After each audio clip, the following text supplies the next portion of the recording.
सारे संसार के लोग यही कह रहे हैं, कुरान, पुराण, बाइबल, जिंदावस्था, जिनवाणी, तौरेत, धम्मपद, त्रिपिटक, गुरु ग्रंथ, सारे संसार के ग्रंथ वाले भी यही कह रहे हैं कि हमारा ग्रंथ भी, अरे बोलो, परमात्मा से आया है। लेकिन आज आपको यह जानना पड़ेगा कि वेद ही क्यों परमात्मा से आया है, कैसे समझ में आएगा। तो सुनो, धैर्य से सुनो। प्यारे बंधुओं, मैं आपसे कुछ प्रश्न करूंगा और आपको क्या लगता है। अच्छा, ये तो समझ में आएगा परमात्मा से आया है, लेकिन प्रश्न पहला है, परमात्मा ने ज्ञान हमें कब दिया था, कब दिया होगा? सृष्टि के आरंभ में दिया होगा या बीच में दिया होगा? क्या लगता है आपको? बोलो। आवाज नहीं आई आपकी? अपना लगाओ भाई दिमाग मेरे साथ साथ, बोलो कब दिया होगा। अगर बीच में दिया होगा तो पहले वाले लोग तो वैसे ही रह जाते। इसीलिए नियम है, संसार के आरंभ में देता है। और आप सारे के सारे ग्रंथों को लाओ, लाइन में लगाओ और इनसे पूछो तुम्हारा ग्रंथ कब बना। 1 मिनट में निर्णय हो जाएगा। सारे संसार के ग्रंथों से पूछो तुम्हारा ग्रंथ कब बना, और सबका इतिहास है। ऐसा नहीं है कि ऐसे ही हवा में बात की जा रही है। अच्छा बताओ, आप अपने हिसाब से बताओ, ये कुरान कब बना? 1400 साल पहले। अच्छा, बाइबल कब बना? 2000 साल पहले। अच्छा, ये धम्मपद, त्रिपिटक, जिनवाणी कब बने? 3000 साल पहले। अच्छा चलो हम अपने ग्रंथों की बात करते हैं। रामचरितमानस कब बना? रामचरितमानस 450 साल पहले। महाभारत कब बना? 5500 वर्ष पहले। रामायण कब बना? लगभग 9-10 लाख वर्ष पहले। लेकिन अब आप ये आकलन करके बनाओ, वेद कब बने? तो जिन्होंने भी वेद पर अध्ययन किया है उनमें से आप मैक्स मूलर को तो जानते ही होंगे।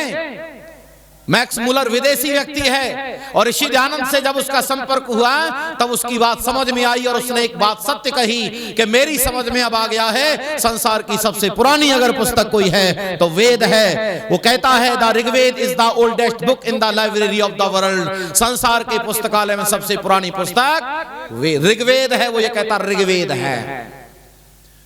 मैं आपकी वो बातें भी बताने का यत्न करूंगा कि ऋग्वेद है कि कौन सा वेद है, लेकिन अभी आप इतना समझ लीजिए, चारों वेद समकालीन हैं। कोई वेद पुराना, कोई वेद नया नहीं है। चारों वेद पुराने हैं और एक ही समय के हैं। वो अलग बात है कि इन लोगों ने ऐसा क्यों किया, वो अलग प्रश्न है, वो कभी बताऊंगा आपको। यहां तो इतना समझो। और आपको पता है, आपने शायद समाचार पत्रों में यह अध्ययन किया हो, न्यूज चैनल्स में यह खबर निकली थी कभी कि अमेरिका की संसद शुरू हुई। अमेरिका की संसद शुरू हुई तो वहां वेद मंत्र बोल करके उस संसद को शुरू किया गया। और सुनो, अमेरिका की सरकार ने ऋग्वेद की हाथ से लिखी हुई किताबें, जिन्हें आप पांडुलिपि कहते हैं, उनको सुरक्षित ये कहकर रखवाया गया है ये संसार की सबसे पुरानी पुस्तक है, इसे सुरक्षित रखो अपने यहां पर। लेकिन ये जितना बवाल होता है वो केवल भारतवर्ष में होता है, क्योंकि भारत देश में यहाँ धर्म कर्म के विषय में लोग जानते नहीं हैं। और कमाल यह है, जो उल्टा जानते वो उल्टे को ही पोषित करने में लगे रहते हैं। प्यारे बंधुओं, आपको एक और बात बताता हूं जो बड़ी रोचक बात है।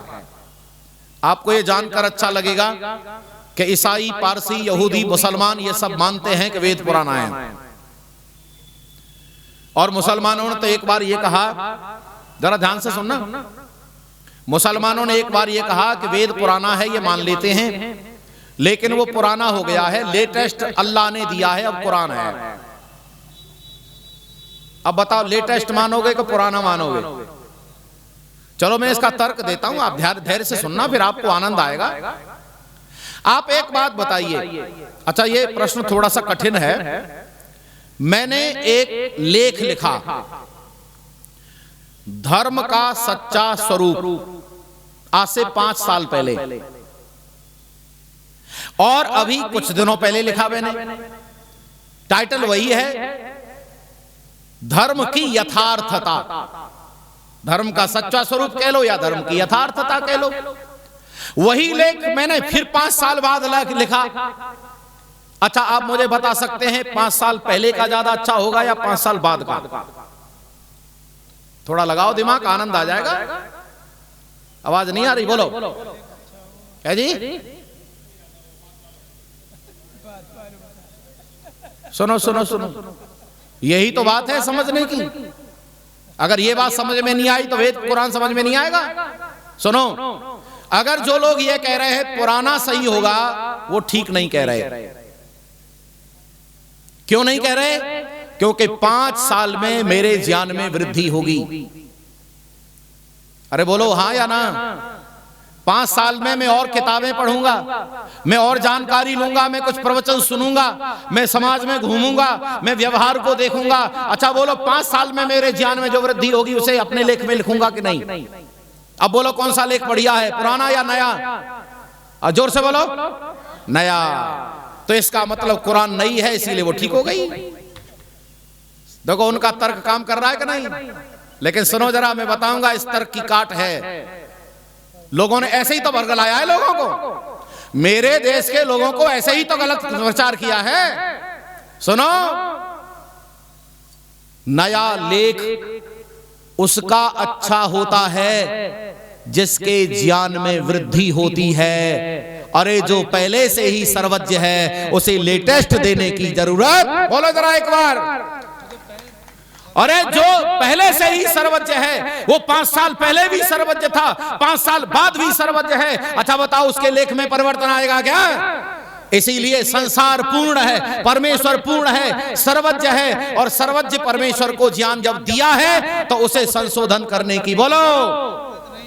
इसीलिए इसका मतलब कुरान मनुष्य ने बनाई है, बाइबल मनुष्य ने बनाई है, ये सारे संसार के ग्रंथ मनुष्य ने बनाए हैं। परमात्मा का ज्ञान तो केवल वेद है। इसीलिए वेद ज्ञान के साथ अगर आप नहीं जुड़ेंगे तो कल्याण बिल्कुल भी होने वाला। अरे ये मैं जो यहां 4 दीवारी के अंदर बात नहीं कर रहा हूं मैं, ये बात किसी भी मंच पर की जा सकती है, किसी भी मंच पर। और ऐसा नहीं है कि मुसलमानों के साथ बातचीत नहीं हुई हो, ईसाइयों के साथ बातचीत नहीं हुई हो, या जैनियों के साथ बात नहीं हुई हो, क्योंकि ये आर्य समाज किसी संप्रदाय विशेष का फॉलोवर नहीं है, ना किसी संप्रदाय का ये पक्षधर है। ये तो मानवता और सत्य का पक्षधर है। इसीलिए सारे लोगों का आह्वान करता है, आओ और अपने पक्ष को सत्य सिद्ध करो, और अगर हमारा सत्य सिद्ध होता है तो हमारे पक्ष को मान लो, तब जाकर संसार का कल्याण होगा। लेकिन यहां तो ये चल रहा है, यहां तो यह चल रहा है, 2 लोग आपस में लड़ रहे थे, 2 लोग आपस में लड़ रहे थे। एक तीसरा व्यक्ति आया, उसने देखा लड़ाई हो रही है, तो वो वहीं से गाली देता आ रहा था, वो दूर से ही गाली देता आ रहा था। रास्ते में किसी ने पूछ लिया कि भाई तू गाली किसको दे रहा है, भाई तू लड़ किससे रहा है? तो वो कह रहा है ये जो सामने लड़ रहे हैं ना, इनमें से एक मेरा मित्र है, मेरा मित्र जिससे लड़ रहा है मैं भी उससे लड़ रहा हूं। मेरा मित्र जिसको गाली दे रहा है, बोलो मैं भी उसको गाली दे रहा हूं। अरे अकल के कोलू, पहले ये तो पूछ ले कि ये झंझट क्या है?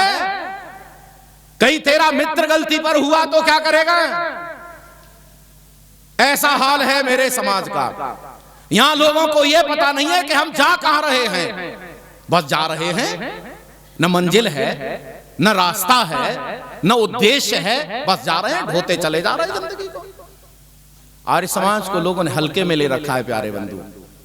आर्य समाज किसी भी, सुनो फिर से, आर्य समाज किसी व्यक्ति, किसी वस्तु, किसी किताब या किसी भी क्रिया का विरोध नहीं करता है।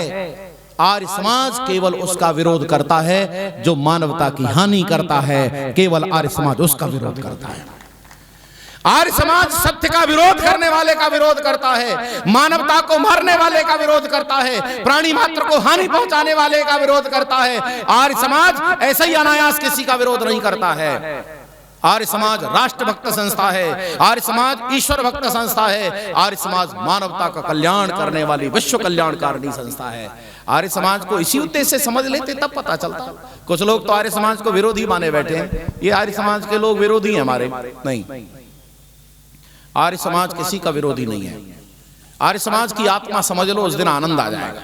100 से अधिक देशों में देखा जाने वाला, सर्वाधिक लोकप्रिय और सबसे अधिक फॉलोअर्स के साथ पूरी दुनिया में आर्य समाज के विचारों का प्रचार करने वाला एकमात्र चैनल वैदिक प्रचार।